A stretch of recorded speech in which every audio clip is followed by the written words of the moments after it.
What up, Fight World? It's your boy Ego, back with some more boxing. Ego fighting words, let's jump right into it. So Erislandy Lara, the American Dream, took to social media and he put this. You're only as good as your resume suggests, exclamation mark. Show me who you fought and then tell me you're an animal. And then he put some smiley emojis. Hashtag facts, hashtag ready now, not future.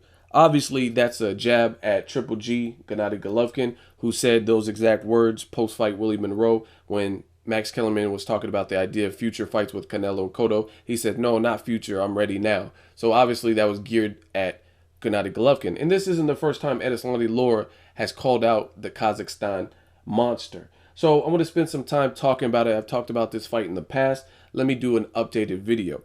This is how I think. I'm all for it. I have no problem with it. In fact, I would actually pick Triple G to beat Lara. Reason being, if you look at what's giving Lara trouble, Triple G does that, but he probably does it maybe even more effectively. Canelo can't cut off the ring, but Canelo was still getting to Lara with good body shots. Triple G being an excellent body puncher, probably with more power, right?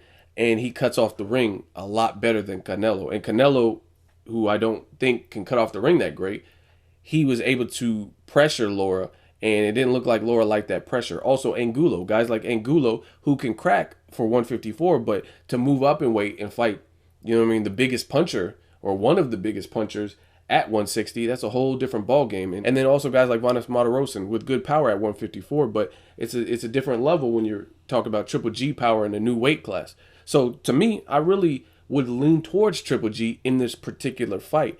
Again, another reason being is Lara sometimes gets really economical with his punches. I think he could have decisively beat Canelo with no controversy had he let his hands go when Canelo turned it up and started ripping to his body. You have to counter that. You can't just, you know what I mean, evade shots and make him miss in those later rounds.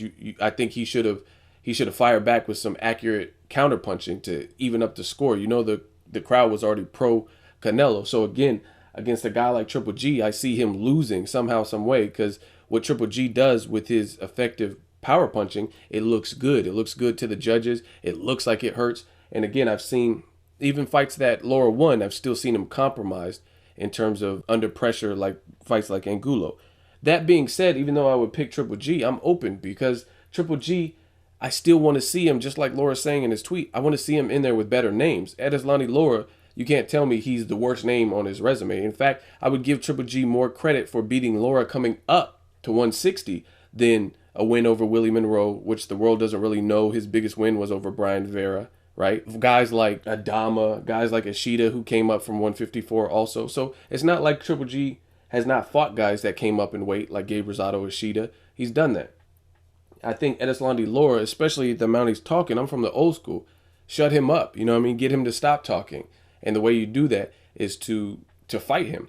And again, I wouldn't even pick Lara to beat Triple G. I think he can make him miss and stuff. I just think that relentless pressure style and the positives that Triple G brings to the table would be too much for Lara. But it's not for me to speculate. And so often now with the modern day fans, you got people who are like, oh, Lara, he's lying.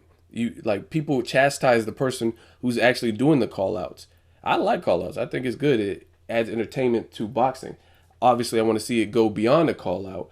But when the person who's being called out doesn't really rebuke the call out, then it is kind of hard to say that the Lara's lying. People did it with Broner too. He called out Matisse. They say, oh, he doesn't really want to fight Matisse. He's lying.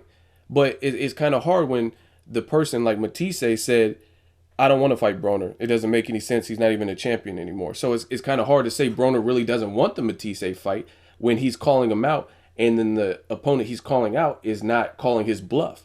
So I think that's what needs to happen in boxing. You have to call, if Triple G sent a contract to Lara and then he started trying to do some backdoor shit and weasel out of the fight, then okay, you could say Lara really wasn't serious about making the fight. But he's called him out on several occasions, and it's not a bad look. Again, Triple G is a guy who's been fighting 3, 4, maybe 5 times a year. It's not all that bad of a fight. If it's easy work, you should be able to go in there, handle business with Lara, knock him out. There's a guy coming up in weight. I don't think Triple G is necessarily scared. However, a lot of the matchups that they're picking are more beneficial to him stylistically.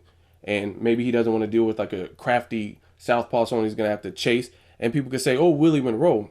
But Lara has more knockouts than Willie Monroe, even though it's at a lighter division. And I think Lara also has a better resume, being in there with guys like Carlos Molina, Canelo, Vanes Matarosen, Paul Williams, the legend. You know what I'm saying?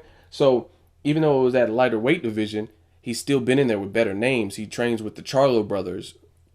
So, like I said, to me, I'm all for it.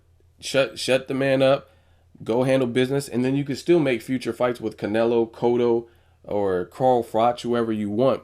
If Erislandy Lara got the fight, to me, that's the best name on Triple G's resume, to be honest, in terms of where he's at in his career and in his resume. So I'm all for it. Let me know what you guys think. I do have Triple G winning the fight if it were to happen, but shout out to Erislandy Lara for being courageous and not being afraid.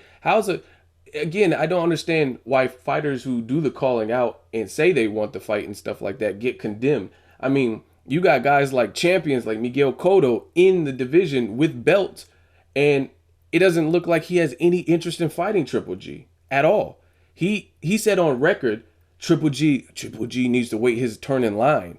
I had to wait my turn, so he has to wait his turn. That's Cotto's words almost verbatim, right? And people are okay with that. They're like, okay, cool. So the lineal champion with belts, he's not calling out Triple G. He's saying, Triple G, it's a business. It's a business. I'm the A side. He needs to wait his turn in line. And you got a guy from a lighter division who's saying, I want the fight. And then people jump down his throat like, oh, Lara, he's a bitch. He's scared. Like, I mean, I commend him. At least the dude from a lighter division is doing what the guys in Triple G's own division aren't doing. Peter Quillen, I haven't seen him jumping for joy. He says stuff like he'll make the fight if it makes business sense, but he ain't taunting the bull like Erislandy Lara is. Erislandy Lara keeps taunting Triple G. He keeps calling him out on more than one occasion. I haven't seen many middleweights consistently call out Triple G. So, like I said, I'm all for it. He needs to add some better names to his resume. So, make this shit happen. Make sure you like my video as always. Hate, comment, and subscribe. Till next video, it's Ego signing off.